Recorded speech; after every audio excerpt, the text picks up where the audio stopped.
هيبقى الموضوع عكسي، انا اللي هحاورك يا بابا.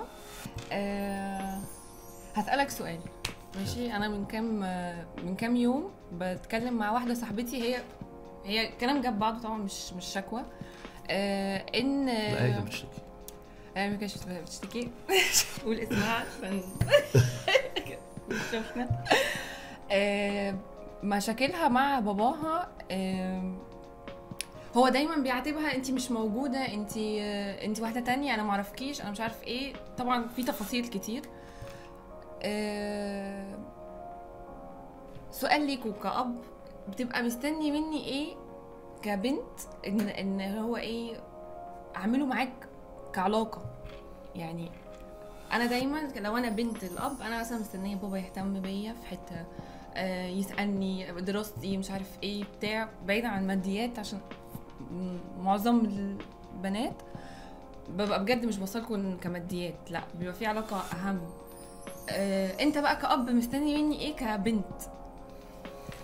طيب بصي، انا خلينا نتفق على حاجه مهمه قوي. انا كأب واي راجل النهارده بينزل الشارع وبيشوف اللي بيحصل في المجتمع النهارده، بيبقى عنده تخوفات كتير قوي على بنته، وبيبقى فعلا خايف، وبيبقى محتاج طول الوقت ثقه، محتاج طول الوقت ان البنت اللي عايده معاه، لان الاباء كتير جدا بتشوف مصايب في الشوارع. خلينا نقدر ده، خلينا نقعد مكان الاب، خلينا نقعد مكان على كرسي الاب اللي خايف، اللي قلقان، اللي طول الوقت شايل هم، اللي طول الوقت بيحاول على قد ما يقدر يحافظ على عياله. اللي انتي قلتيه ده مهم جدا جدا جدا، ان كل بنت قدك تفهم ان الاب محتاج ثقة، محتاج ان انت تديله الثقة او توفرها له. بصي الحتة دي مهمة قوي، ان انا النهاردة لما اجي اثق في بنتي نتيجة تصرفاتها، اوعي تفتكري الاب بيبقى شايف الحركة، ممكن يبقى قاعد بعيد تماما بس شايفك وشايف تحركاتك وشايف تصرفاتك. واحنا كرجالة وانت كبنت، احنا كرجالة كآباء معظمنا بيفهم الطريقة. في آباء كتير جدا شايف ان بنته يعني مش مريحاه، مش مطمناه. اصعب حاجة عند الراجل هو عدم الطمأنينة. اصعب حاجة عند الراجل كزوج او اب هو عدم الامان، احساس ان هو مش مطمن على بنته، مش مطمن من صحاب بنته.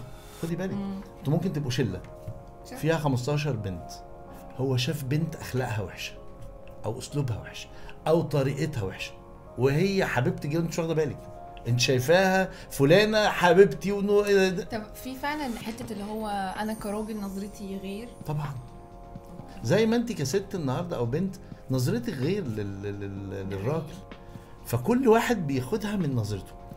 النجاح ان احنا نقرب وجهات النظر، النجاح ان انا اقول لك انا شايف الموضوع ازاي وانت تطمنيني، مش تطمنيني باللي انت عارفاه او اللي انت عايزاه، طمنيني باللي يطمني انا.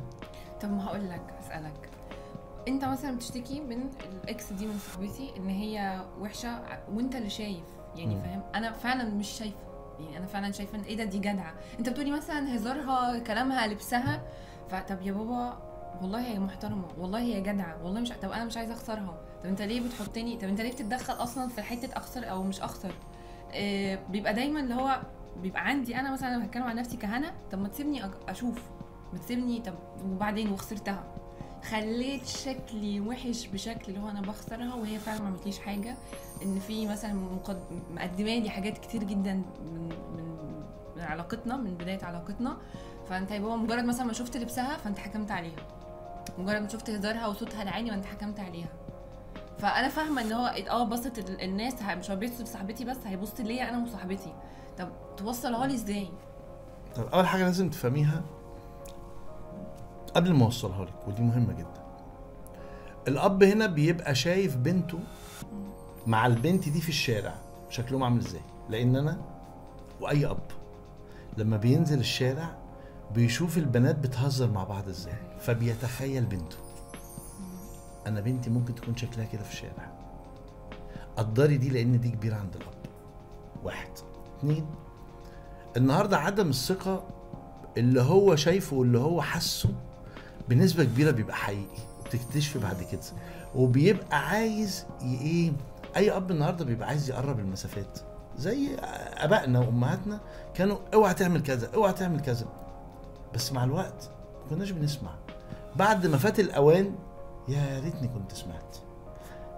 الاب بيبقى شايف حاجه انت مش شايفاها، مش شايفاها بجد، انت شايفه الجانب الحلو. ده حقيقي. فدايما دايما دايما ان انت ايه، لغه الحوار بينك وبيني تبقي واخده بالك. انا مش عايز اضايقك، انا لان انتوا ساعات بتبقوا واخدين ايه، انت عايز تضايقني ليه؟ انا مش عايز اضايقك. ما هو انت زي ما انت حضرتك بتقول دلوقتي ان هي فعلا بتعتمد على لغه الحوار. يعني انا لو انا وبابا في علاقه، لا مش لغه الحوار، هي ليها علاقه بالثقه. لا انا بشوفها قبل لغه الحوار. احنا واثقين. ثانيه، انا اصلا في علاقه ما بيني وما بين الاب بتسمح، لان في اب مثلا هو هيديها اوردر وخلاص، والله زعلتي ما زعلتيش في ايه، انا ده اللي انا شايفه صح ليكي. في اوقات في اباء في اوقات هديكي اوردر واقول لك مش بعد ايه بقى؟ لا ما هو انت في مواقف هكون حاسم جدا، هقول لك، ومش لازم افهمك على فكره، بس يعني عشان بس ايه، افرض انت واقع في بنت. لا ثانيه واحده بس، عشان الناس ايه ايه التربيه الايجابيه مش عارف ايه، عشان بس انا النهارده بتكلم كأب. افرض انت في اوقات هكون حاسم جدا، وصوتي نبره صوتي هتكون عاليه بحب وباحترام وبتقدير، واقول لا، ومش طول الوقت الاب الكيوت، عشان بس بلاش نحمل الاباء فوق طاقتهم. خلينا نتفق على حاجه، في وقت هيكون الاب دوره حاسم جدا. لا يعني لا، ما هو لا يعني ومش لا. لازم تبقي سبب دلوقتي. يعني انا في اسباب مش هقدر اقولها لك، يعني مش هقدر اقول لك ان انا شايف البنت دي وحشه جدا وسيئه جدا وانت بتقاوحي دي فلان صاحبتي دي معايا. ايوه انا شايفها، وانا شايفه، ما انا زي ما بقول لك، ما هو برضو بنعتمد لو هنرجع، انا اصلا في علاقه ما بيني وواثقه فيك ان انت فعلا كلامك زي ما انت بتقول موضوع ثقه، وعلاقتي انا وابويا هي شكلها عامل ازاي. عارفه دور الاب ايه؟ فانا هسمعك. عارفه دور الاب ايه؟ من ضمن الحاجات اللي بتميز الاب اللي يعني انا بعتبرها كده جزء في العمود الفقري. عارفه ايه هي الحمايه. ولما بيجي حد يهز الحته دي عند ولادي، انا بتحول، انا احمي ولادي من اي حد. انت مش فاهمه ده دلوقتي او مش فاهمه ايه اللي بيحصل، مش وقته تفهمي، مش هفهمك يعني، ما عنديش مبرر على فكره، بس انا شايف حاجه احساسي، حاسس ان في خطر جاي من الحته دي. وعلى فكره اباء كتير وامهات كتير احساسهم كان صح جدا. على طول بتتقال فعلا كلام ابويا وامي مش عارفه ايه، دي حقيقه. صدقي ده وانا عذرك ان لو ما فيش ثقه بينا، ولو ما فيش كلام بينا كويس، ولو ما فيش ارتباط بينا راقي وواعي وين سيتويشن، مره عندك ومره عندي، هيبقى في مرونه. مش لازم تخبطي في الحيط ودماغك تجيب دم عشان تصدقي ان كان في هنا حيط. اوقات كتير جدا مش تبقي شايفه الحيط. وانا دوري في الحياه ان انا اوفر لك الحمايه منها، على فكره ان انا احس ان في واحده صاحبه ليكي هتضرك وتاذيكي، اقول لك لا. طب اسالك سؤال، يلا. مثلا لو انا في مكاني ده وانت جيت قلت لي صاحبتك دي ابعدي عنها وخلاص مش هنتكلم تاني، وانا الموضوع فعلا اثر في نفسيتي لان انا البنت دي كنت بحبها، وجيت ما بقتش اعرفك دايره صحابي ولا اوريك صحابي، وما بقتش احكي، ودايما صحابك وبقيت اكلمها في بنات وانا ممكن اكلمها من وراك، فطب ايه بقى يعني تفتكري؟ حلو جدا السؤال ده. انت الخسران، لان هتلاقي ردود افعال مني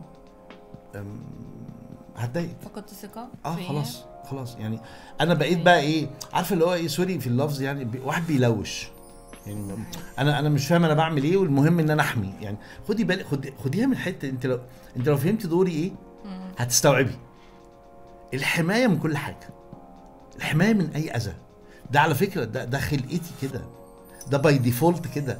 زي الام هتلاقيها الحنونه الحنينه، هو باي ديفولت، هو نازل في السوفت وير بتاعي. بس الفرق ايه؟ ان انا النهارده فهمت دوري كأب. فمن ضمن دوري الحماية اللي بيطلع اوتوماتيك في قرون استشعار كده، خطر خطر خطر خطر، حسب بقى الخطر. لو انا فعلا اكتشفت في نظرتي وخبرتي اللي لازم تحترميها، اللي لازم تحترميها في شكل البنت اللي بتصاحبيها او رأيي في البنت، في ناس انا همنع ان احنا نتعامل معاها نهائي.